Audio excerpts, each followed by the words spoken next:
This week's episode is brought to you by showing up on time, unlike George Jones or Kevin.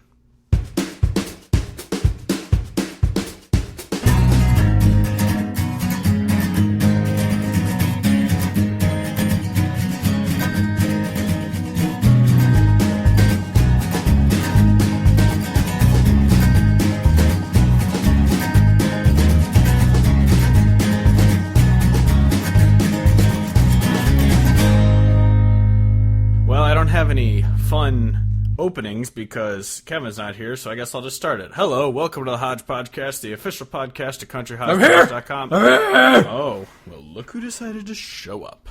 My name is Steve Hodge, and joining me, finally, is my co-host, cousin, and lover, Kevin Hodge. Much like Gandalf the Wizard, I arrive precisely when I mean to. Alright, this is going to be, hopefully, I know I say this all the time and it never works out, it's probably going to be a shorter episode because I have a lot of work to do and I have to get back to working after this. Yeah, I think you shouldn't have even said it out loud because now we're doomed to go on a tangent about something completely random. Yeah, just completely random. I'm just going to be racking my brain for stupid shit to talk about.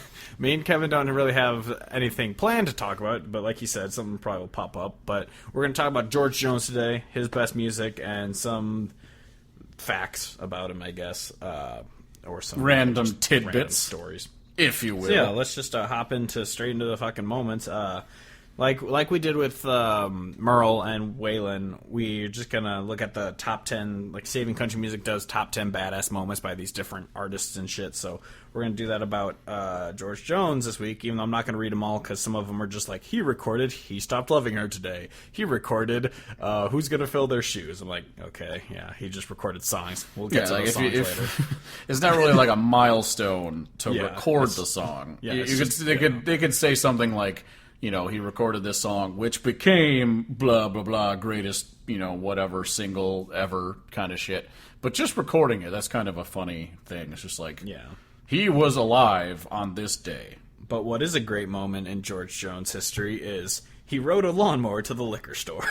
Oh, my God. Which is a very well-known story. I'll just read it verbatim from this. This is probably the most notorious George Jones story, but what a lot of folks don't know is that George Jones chose this slow-moving mode of transportation to procure alcohol more than once.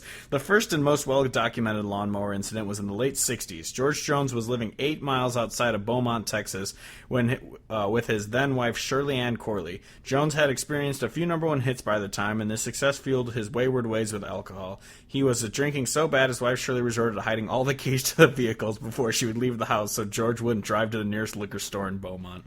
But that didn't stop him. After tearing the house apart looking for a set of keys one time, he looked out the window to see a riding lawnmower sitting on the property under the glow of a security light. There, gleaming in the glow, was that 10-horsepower rotary engine under a seat, a key glistening in the ignition, George recalled in his autobiography.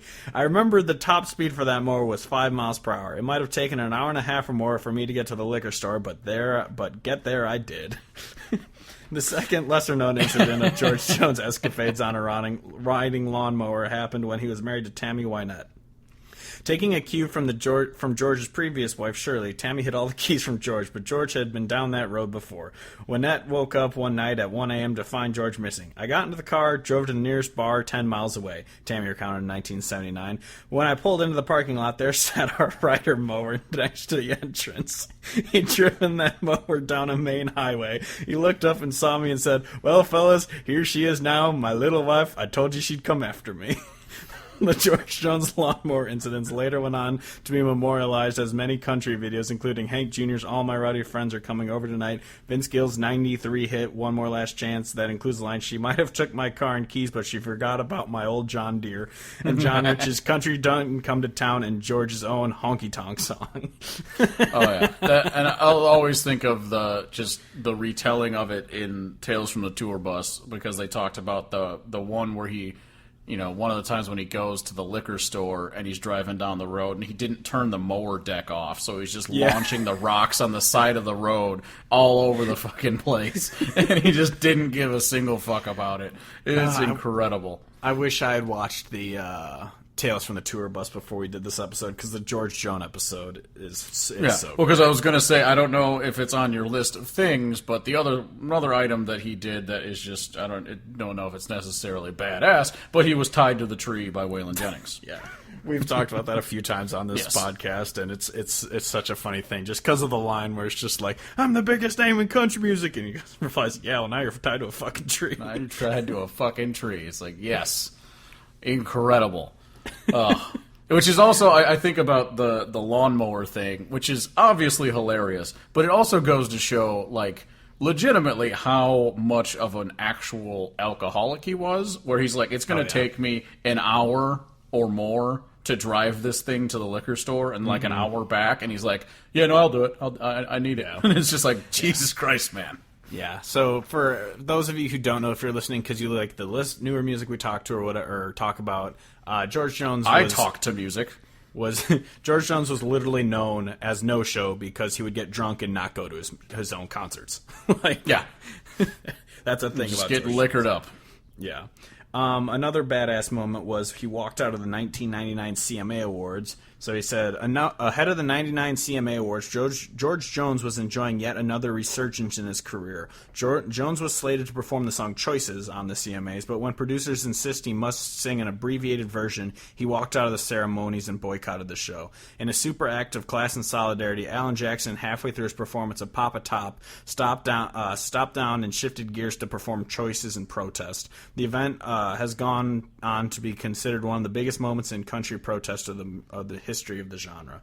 So I know we talked about that on the Alan Jackson episode because we talked about how that was one of Alan Jackson's most badass moments. Yep. Because it's George Jones was just like, fuck this, I'm done. And Alan Jackson's like, wow, you really did that to George Jones of all people? Like, a legend. It's crazy to think about, that happening just with how big he was at that time. I mean, like 99, he's done all the big hits. The only shit that was left to come was I Don't Need Your Rocking Chair. Like he had done it all, and for them to just be like, yes, George Jones, living legend, we're gonna make you do this abbreviated set or whatever. It's like, well, what's the fucking point?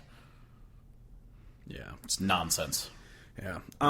Sorry, I was reading another thing just to make sure that's worth talking about. You wouldn't dare on the list, read. It's overcoming his personal demons. I thought this isn't really a badass moment. I just think it's kind of cool what he wrote. Some people assume that becoming a rich celebrity solves many of your problems, when for many artists it exposes and fuels their problems. Such was the case with George Jones, who had major issues with alcohol and later in his career drugs. At one point in 1979, despite being one of the best-selling artists in the history of country music, he was bankrupt and destitute, living in his car, weighing around 100 pounds and living off junk food. George spent time in mental institutions, tied to his drinking multiple times, and had to be straitjacketed on numerous occasions. He became known as No Show Jones because he missed so many engagements over his career, as we said.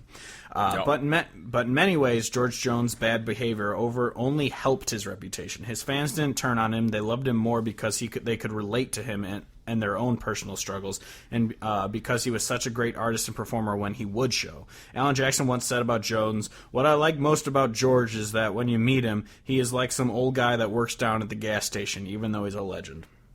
Waylon Jennings and others first helped get George Jones sober in the early 80s, and the result was a resurgence of his career. However, later in life, George Jones would fall back into his old habits, but George gave up drinking and drugs for good in 1999 after wrecking his car and spending 2 weeks in the hospital. After the crash, he pleaded guilty to drunk driving charges. Jones told Billboard later, "When I had that wreck, I made up my mind. It put the fear of God in me. No more smoking, no more drinking. I didn't have to have no help. I made up my mind to quit. I don't crave it." So that's pretty cool. It is pretty cool to have someone make that, revelation and be able to do it on their own without requiring help. It's kind of a crazy thought that a guy like him, who was so in the booze for so many years, I mean, obviously he's older, and then he gets in a wreck, and he can kind of prioritize how much more does he really have to live, and if he wants to elongate those years, he's going to have to make some changes. But they'll still think it's a crazy testament to his his will, I guess. It's just kind of crazy. Yeah. Number 10 on this list, it's another one I don't think is a badass moment, but it's something I thought was worth kind of saying, is that he has the greatest male voice in the history of country music, and here's some quotes from other artists, where Johnny Cash says, "When people ask me who my favorite country singer is, I say, you mean besides George Jones?" And then Garth Brooks says, "The greatest voice to ever sing country music." Frank Sinatra said, "The second best singer in America."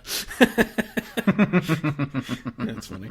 Waylon Jennings said, "If we could all sound like we wanted to, we'd all sound like George Jones." And Dolly Parton says, I've heard that one. Yeah. Dolly Parton says, "Anyone who knows or cares anything about real country music will agree that George Jones is the voice of it."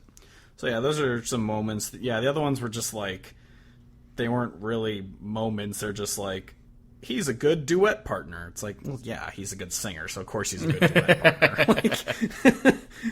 I don't know. That is straight up shocking to me. Yeah. But yeah, so that's some little things about George Jones. I can't remember, is he called Possum because he looks like one, or was it something about way acted? I couldn't remember. I don't remember. I feel like it was at least a little bit that he looks like him, if not completely. But I want to say it was because he looks like one. I think that's what it was. I could see how it would make sense that he was always like drunk and playing dead because he was like dead from being drunk. But I don't think that's where it started. I think you're right. I think it was the way he looked. Yeah, I'm just. He also had like I don't know what it is about George Jones, but like his hair looked hilarious to me. Like a lot of the old pictures of the sideburns and shit. Yeah, like the way that it all came together, it looked like he was always wearing a helmet, and it didn't make any sense to me. It did look exactly it's like like there's no way that that's actual hair. Yeah. But yeah, I don't want to sit here reading forever, so yeah, I see one that says the shape of his nose and facial features earned him the nickname Possum. So yeah, that makes sense. It makes a lot of sense. Yeah, I was gonna say, because I couldn't remember if it was how acting or if it's because he looked, but yeah, it's how he looked. But yeah, I don't really have anything else to say about him. If we think anything while we're talking about his songs, we'll, Yeah, and I think George Jones is one of those that he's so like clearly recognizable as a person, as a country artist, that there's really no point to read off a bunch of shit about him if it's not going to be like something that people have really never heard before. And we are not the outlet that is going to all of a sudden find some sort of tidbit about George Jones that you've never heard before. Like, I remember when we first started off the podcast, we tried doing like biographies about people, and it's like, yeah, we're not very good at this. Let's just talk about the songs we like. Yeah, and we're going to just be reading something that someone else wrote. So if we're wrong, it's just someone else was wrong, that we were just relaying it. And so just to say, fuck it, we won't try to relay anything, and we'll just be safe that way. Yeah. So let's hop into his top 10 songs that aren't as good as Sam Hunt songs. I will leave this fucking room right now. Okay, bye. All right, so guys, anyway, Sam. Yeah, no, so good episode. See you later. I said it was going to be a short one. Yeah, literally 13 minutes long. Yeah. Ooh, speaking of which, maybe I was thinking about how our other pod, if we do it, would be shorter, but we'll talk more about that in the future. Future. Anyway, so let's just hop into the top 10. Let's do it. I don't know if you have the list in front of you, so I'll just have to say it. I do not have the list in front of me. And you made it about a month ago, because we were planning on doing this episode in the middle of June, but we couldn't find the time. And I don't necessarily remember the order that I put the things in. Yeah, so you're going to find it out just like the audience. Exactly. Find out the inner workings of my mind a month ago. Yeah. So number 10 of greatest George Jones songs is a song by a guy named George Jones called "The Race Is On." Well, the race is on and here comes pride at the backstretch. Heartaches are going to the inside. My tears are holding back. They're trying not to fall. My heart's out of the running. True love scratched for nothing to say. The race is on and it looks like heartaches, and the winner loses all.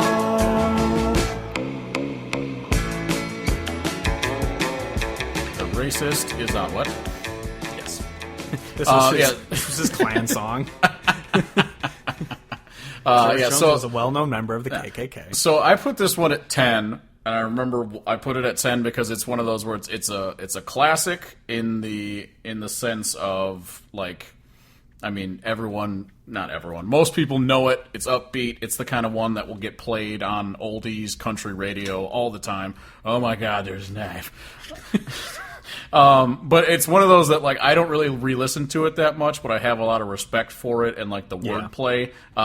Just the idea, you know, he's pretending like he's, like, reading off the results of a horse race, and, like, the way that horses have all these weird fucking names that sound weird, and so he's reading off, he's saying, you know, describing a heartbreak in a relationship, and he's using these different horse names that are like, you know, and then heartbreak coming fast around the corner. I can't remember all the fucking words, but that's the main gist of it. I think it's really clever wordplay, but it's not one that I listened to a whole bunch of times, but I wanted to make sure I put it on the list because it is a classic in that regard.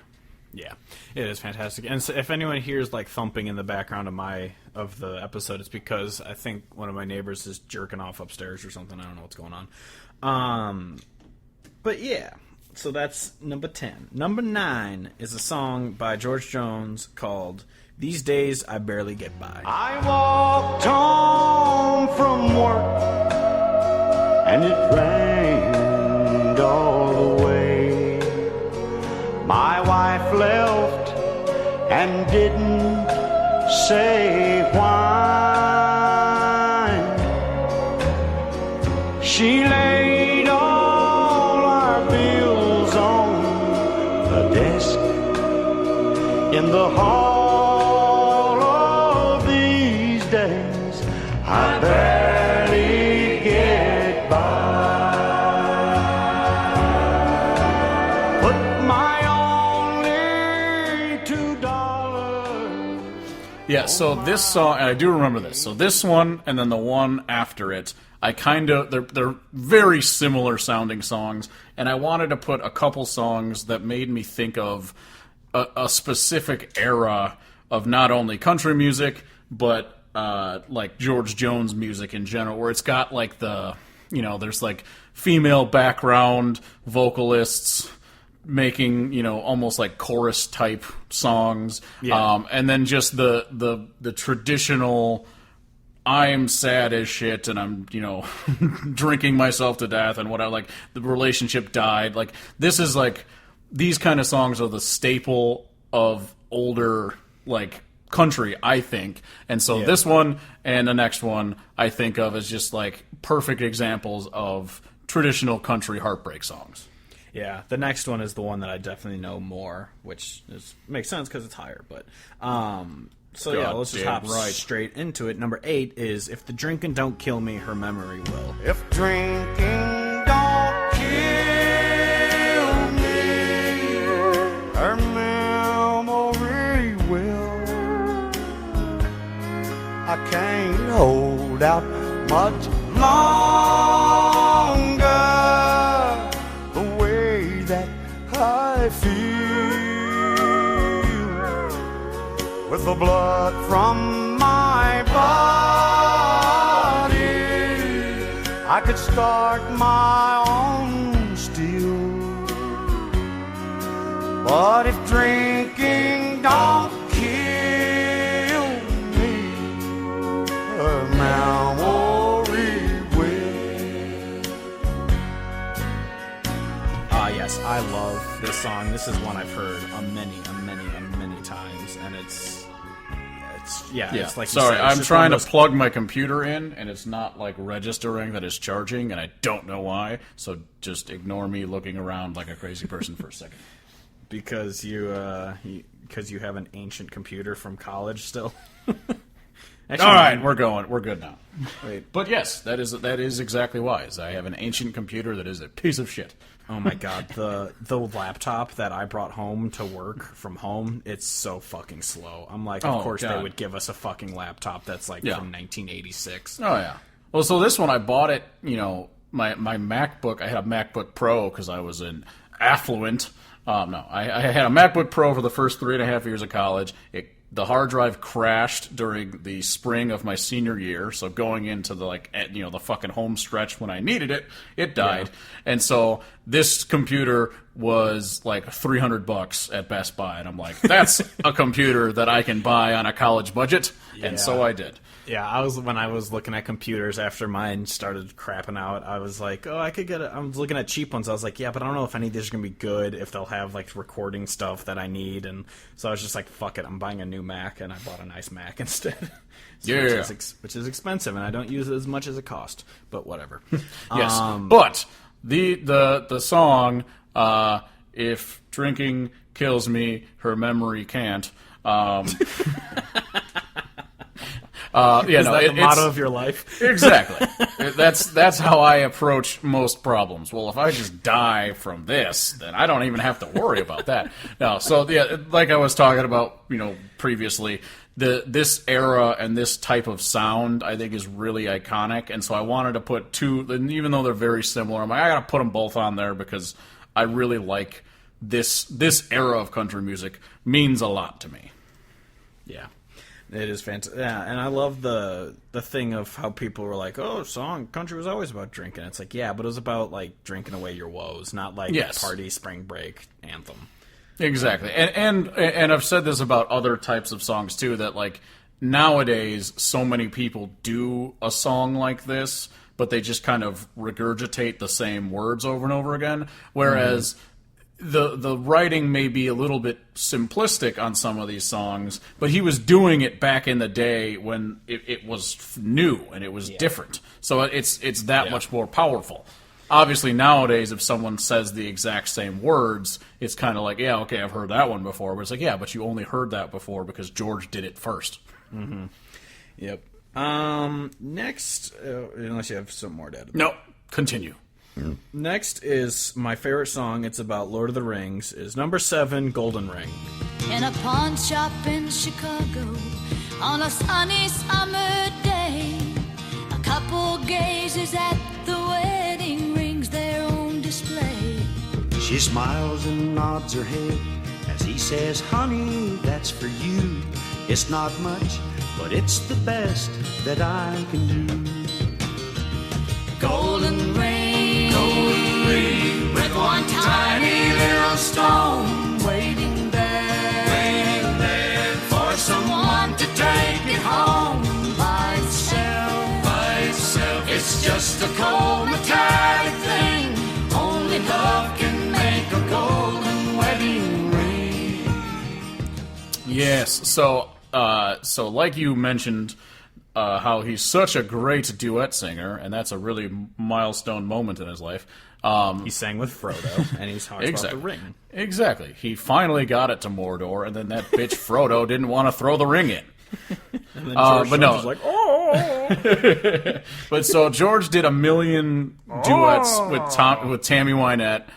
They were married, and then they weren't, and so I needed to put a song from that era in there, and so I just picked the most popular one and my favorite one. And this song is great because I believe it is that they did this song after they had already split up. So it was amazing that they were even doing songs together, even though they weren't married anymore. But so the song is just like Blake and Miranda. Exactly, never forget. But so the idea of the golden ring is kind of like it symbolizes the circular nature of this song, where it talks about, like, it starts with the young people in the pawn shop seeing a ring, and he's like gonna buy the ring for his love because he loves her, but it's all he's got at the time. And then it transitions to they're like getting into a fight, and she doesn't care about him anymore, so she just throws the ring out. And then it gets back to the end of the song, and it's another, I mean, granted, it's using the same words, so maybe it's just going around in a circle. But I interpret it as, oh, here's a new couple in the pawn shop seeing this old ring. They don't know what's in store for them, but that's the circle of life, love, marriage, divorce. And a ring is a circle. It's a circle. The circle of life. Symbology. And it binds us all. Anyway, number 6. Number 6 is Tender Years. In your eye, there's a love light that's shining for him. But how long will it stay there? Will that love light grow dim? You can just see the happiness, you can't see the tears. Yes, it's true, you've been living in your tender years. Tender years. It's about eating chicken tenders for years. Say the same thing. It's a song about Nug. Exactly. No, so this one, I believe, when he's referring to tender years, he's talking about he's in love with this girl, and she just came off a breakup, and she still loves the guy, and so he's not, he knows that it doesn't matter how much he loves her because she's preoccupied, and then he talks about how he's still gonna love her through until she's done living in her tender years. So I believe it's that, but it also could just be in terms of not prepared for love. She's in love with someone who it's just a immature relationship kind of thing, and then as she grows up kind of thing, and just learns how to be in a relationship. But I think of it as just waiting until she gets her shit back together. Cat! There's a kitty cat finally coming out from under the bed. But yeah, it's a fantastic song. Yes, I know. Yes. I see you. They like rubbing their face on me. Number 5 is She Thinks I Still Care. Just because I ask a friend about her, just because I spoke her name somewhere, just because I rang her number by mistake today, she thinks I still care. This song actually, because I made the cardinal sin of not having every single country song ever made memorized, I thought this was a Glenn Campbell song when it came out on that Adios album. Because you're a retard. Yes, I am. But I heard it, and I mean, I love the song, and obviously I've heard the George Jones version since, and it's also fantastic. But I love this song because it's that whole thing of just because you ask about your ex, it doesn't mean you still care about her. Yeah, I love it because it's got the two sides where it's got the truthfulness of, just because you're curious about your ex, it doesn't mean that you still care, but also this overdone trying to prove that you don't care, and because I feel that throughout the song where he's just just because I do this, and just because I did this and this and this and this and this, that doesn't mean I care. It's actually, dude, you definitely still care, and you're trying to convince me that you don't. And I think it's just incredible. Yeah. I love this song because it reminded me of when I got unblocked by my ex or whatever, and I went to her profile just out of curiosity, oh, is she dead? And then I saw that she was dating her ex, or dating her coworker who she told me never to worry about, and I was like, all right. But yeah, no, I do. Yeah, I love the whole messaging of that, of just because I ask about her, just because I said her name, it doesn't mean I still care. And then it's also the kind of the song "I Don't Care" by Blake Shelton, where it's I saw her with a new guy, but I don't care. I'm over her. And then at the end, she calls him. And he's like, all right, I do care. Exactly. Yep. Hi. Yes, I see you.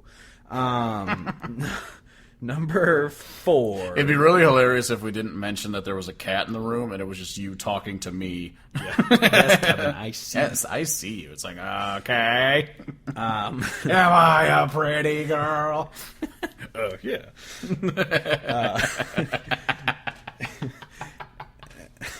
Anyway, number 4 is Choices.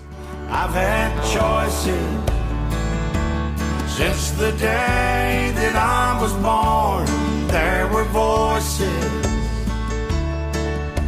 that told me right from wrong. If I had listened, no, I wouldn't be here today, living and dying with the choices I made. previously mentioned Alan Jackson singing. Yes. I love this song because speaking of eras, like I was mentioning before, so this, like you mentioned, Alan Jackson sang it 99. So it's an older George, and him reflecting kind of back on his life in a really cool way, and he's basically just saying, you know, I've made these different choices and I have to live with them. And like he puts it in the song, you know, I found out at an earlier age that I like drinking. And she's like, "Oh, really, George? We didn't know." I found out at 18 that I like drinking. Yeah, I 21. Yes, I waited until marriage. I mean, what? Oh wow, that just made. Not that I'm that old, but it just made me feel old that I've been drinking for a decade now. You booze hound. I know. But yeah, me too. And you're younger than me. Yeah, and then some, actually. But yeah. That reminded me, just quick tangent of it. I'm not going to name names because statutory rape is kind of involved. My good God! One time, what a transition! One time, well, no, because it reminds me because one time I was at a party when we were like 18 or 19. We were starting to I was drinking at a house, and my buddy goes, or not my buddy, just a kid who was there goes, "Yeah, I lost my virginity to so and so's younger sister," and I go, "Younger sister? Isn't he 17?" And everyone was just like, everyone just kind of doing the math in their head, like, wait a minute. Second. This shit ain't right. But yeah, I don't know why. That Gross! just reminded me of that. It made me laugh, though. I mean, she was like 16 or whatever, but still. Yeah. But still. Not like she was like 12. But it just made me laugh because I was the only one who put that together of like, isn't he young? Or younger sister, isn't he young? But yeah. Anyway. Speaking of filling people up, number 3, who's gonna fill their shoes? Lord, I wonder who's gonna fill their shoes. Who's gonna fill their shoes? Who's gonna stand that tall? Who's gonna play the Opry and the Wabash Cannonball? Who's gonna give their heart and soul to get to me and you? Lord, I wonder who's gonna fill their shoes. Oh, if we were ever to get canceled, #canceled. That's the transition that'll do it. Mm-hmm. I was thinking about that the other day. I was like, if our podcast were to ever get popular, it would be canceled just as quickly. Yeah. Oh, I'm sure in someone's eyes we're already #canceled, #blessed, Well, we are because we're blocked by that one Rolling Stone author. Never forget. So she #canceled us. Oh, I will still for. I mean, it's not the exact same thing, but that just made me think of. I will tell my children about the fact that there was a legitimate news article or whatever that linked to my article about how Walker Hayes is the worst about thing Walker ever. Hayes is the worst thing in country music. The fact that someone linked to my article in a legitimate publication, I'm like, this is the greatest thing that's ever happened. Yeah, so someone went as far to say Walker Hayes is the worst thing to happen to country music ever, and I'm like, I said that. Then I clicked the link. I did say that. Fantastic. Never forget. But speaking of people who don't suck giant dongs, Me? who? JK. No, you do. Who's going to fill their shoes is a great. It's so great because I don't think anyone could sing this song and it'd be great because it's a great song. But having George sing it has so much more weight because it's like he lived through the era of all these people. So when he's standing out there saying, well, who's gonna fucking do it? I just lived with legends.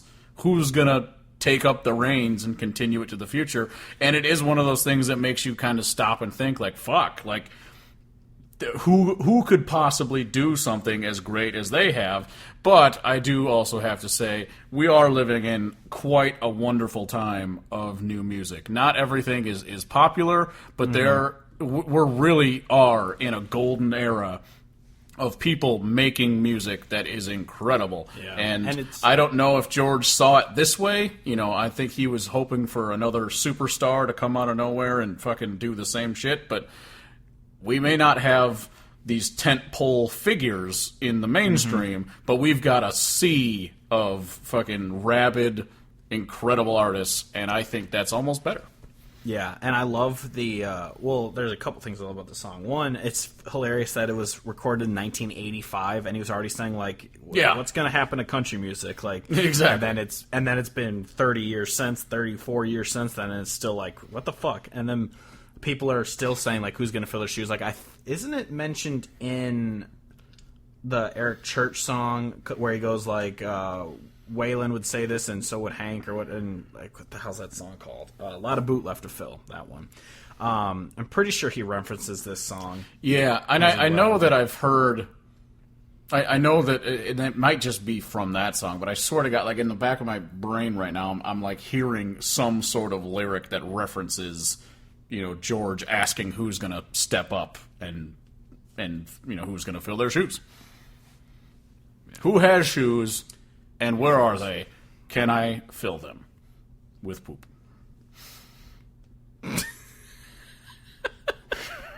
And I gotta lie, you froze for a second, and it came back to, where are they, and can I fill them with poop?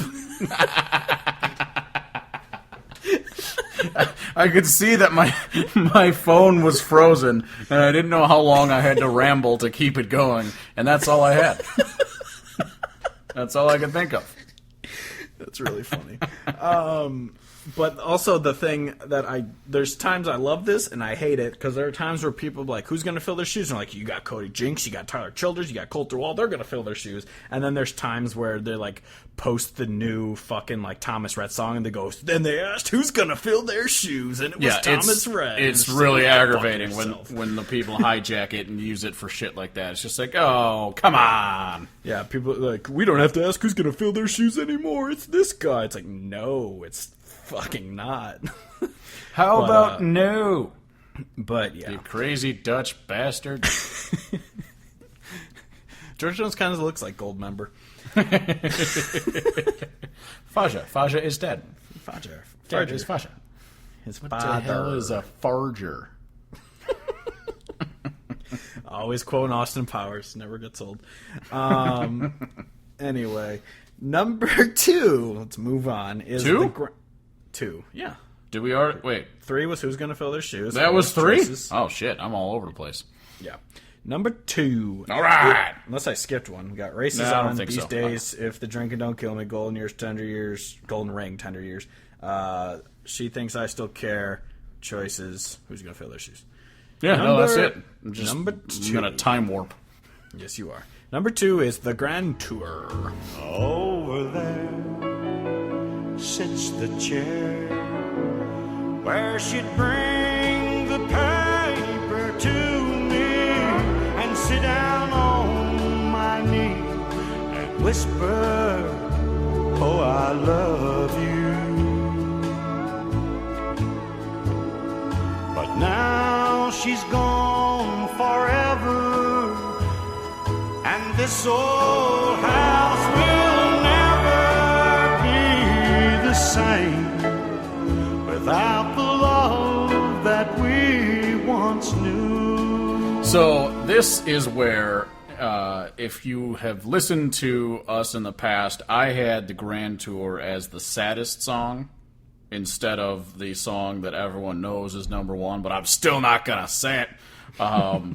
But when I was putting this list together, I was like, you have to put the one song at number 1. Like, you have to. Just like, you're making this, you have to. So I put this at number 2.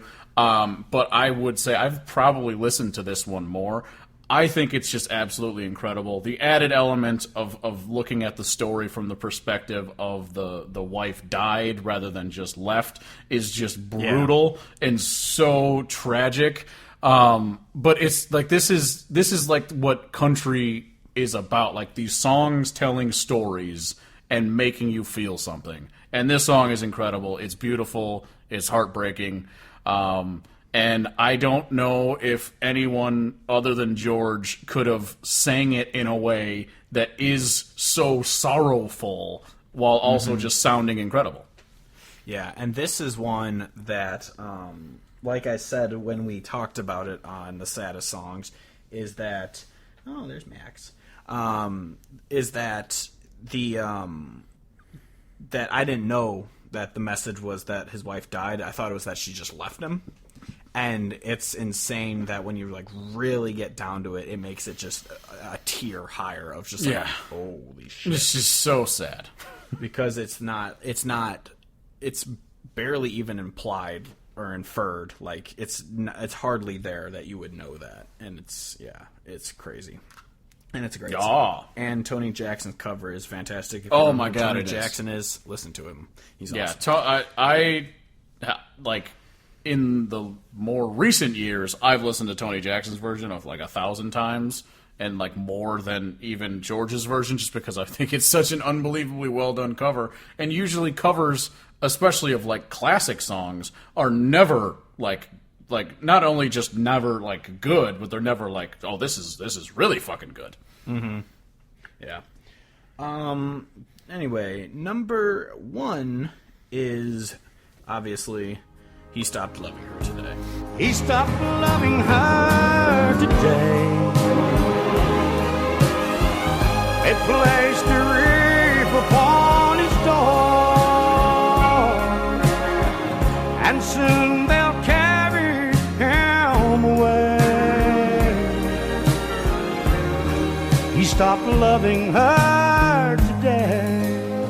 Yeah, if you didn't see that coming, even before I started describing the second song, Grand Tour, like, if you're going to make a list of George Jones songs, like, He Stopped Loving Her Today is such a iconic song by any genre standards. Like, there's people who don't know this song who don't listen to country because they're fucking stupid and fuck them. But most people have at least heard this song and, like, at least know there's some country song that's called the saddest song ever made. Like, it's so fucking heartbreaking, but also just incredibly, like, the wordplay of it just being talking about this dude and how he's never going to get over her, and then it comes to the chorus. It's like, well, he stopped loving her today. Oh, he's dead. Like, it's such a great song. Like I've talked about a bunch of times. This is what country's about. And I like it, like I said with like Grand Tour, how it's implied. Or, like, it's not even really implied that she died. You just have to really get into it to feel that. This one, it's implied. They never say that. Yeah, they don't never say that he dies. He's dead. But they say, I mean, all the things like, of, like, they carried him away. It's like, okay, well, why? Yeah, this one's heavily implied, but it's never, like, it's well written where it's not just like... You don't have to say, and then he died. Yeah, there's no, and then he passed away. It's like, because they say, like, they put the wreath on his door. They don't say on his coffin or casket or whatever. Like, they just... It's implied because he said he'll love her till he'll die, and then it says, well, he stopped loving her. Yeah, you know? and my favorite line of, like, the whole thing is just, like, the first time I've seen him smile in years, and it's just his body smiling. And it's just like, wow, what an idea of just, it's like, oh, well, let's make him smile now. It's just like all of that together. It's incredible. It really is. Yeah, it's a fantastic song. So yeah, those are our 10 favorite George Jones songs. If we're wrong, let us know. Yeesh. But I'm sure no one will argue with our number 1 and 2. So go fuck yourself. Exactly. Next up is our favorite new segment, is the number 1 country song of this week, but not from this year because this year is terrible. It sucks because when I was writing down when I wrote it down for the first time, it was obviously in June rather than July. So number one at the time when we were going to record was I'm already forgetting what the hell it was called. I don't even have any recollection. I'm blanking on the name. It's the Conway Twitty song. Conway Twitty. Fucking, I'm blanking. Brad Paisley mentions it in his song about This Is Country Music. Hello, Darling? Hello, Darling. That one. It is Hello, Darling. Okay. I love that song. Yeah, Hello, that one Darling. was number 1 that week in June, but we're not in June, so we're doing July instead. And this week, number 1 in... I mean, it's technically next weekish, but we're in between the 2 number 1 weeks, so I think it's this week. It was because it was number one the week of July 23rd, 1983. I don't know if it was the Close week enough. before or the week after 23rd, so I don't know. But it's that week. I don't think anyone's going to be writing in angry letters. Just like, you guys used the wrong fucking week. Yeah, exactly. But the song is Willie Nelson and Merle Haggard's Poncho and Lefty. Well, this song sucks. All right, moving on. No, we've talked about it on the show before because we talked about how it was covered on an EP that came out recently and everything. But this song, and we've talked about it because Merle Haggard's moment of like, I'm just singing at the end because It's too damn long. I'll come in at the end. Yeah. But it's just an amazing song. If you haven't heard, you're crazy. It's just like, it's just so good. I love the whole top three moment. Yeah. Top three concert going moment of my life. Probably probably just one. Fuck, it's probably number one ever. It's my favorite of all time. Them, Merle and Willie playing it at the July 4th Willie's Picnic. What was that, 2016? 4? 11? 9? 93? 2015. I don't remember what year it was. It was a year it happened. But obviously before Merle died, but like literally like that year before Merle died, they played it on stage, and I got to see Merle. I mean, I got to see Merle play anyway, but then to see the two of them play this song live was unbelievable. The kind of shit that I will tell my kids about, and they will be like, I don't even know who Merle Haggard is, Dad. And I'll be like, shut up, kid! You're not my son. You're not my son. But yeah, that's a fantastic song. You should listen to it. It's great. Back when country music was good. So that's it for this week. I'm gonna skip the other stuff just because I need to get fucking going. How dare you? You can find us at countryhodgepodge.com, Instagram, Facebook, and Twitter at Country Hodgepodge. You can find Spotify playlists. We got Hodgepodgecast Picks, where we upload the songs we talk about. Kevin's Picks of the Week. Every week he uploads 10 songs you should be listening to. This month in country and 2019 in country, which are the albums of this month that came out in the previous months that you should all be listening to. A lot of good albums have come out this month, or year, and month. I don't know. You can find our shirts on a link through the site or tpublic.com. Search Country Hodgepodge. Kevin's on Twitter at CHP_charge. Please rate and review the podcast on iTunes. We're on Stitcher, SoundCloud, and next week we're going to talk about Stan Hunt, so get ready for that.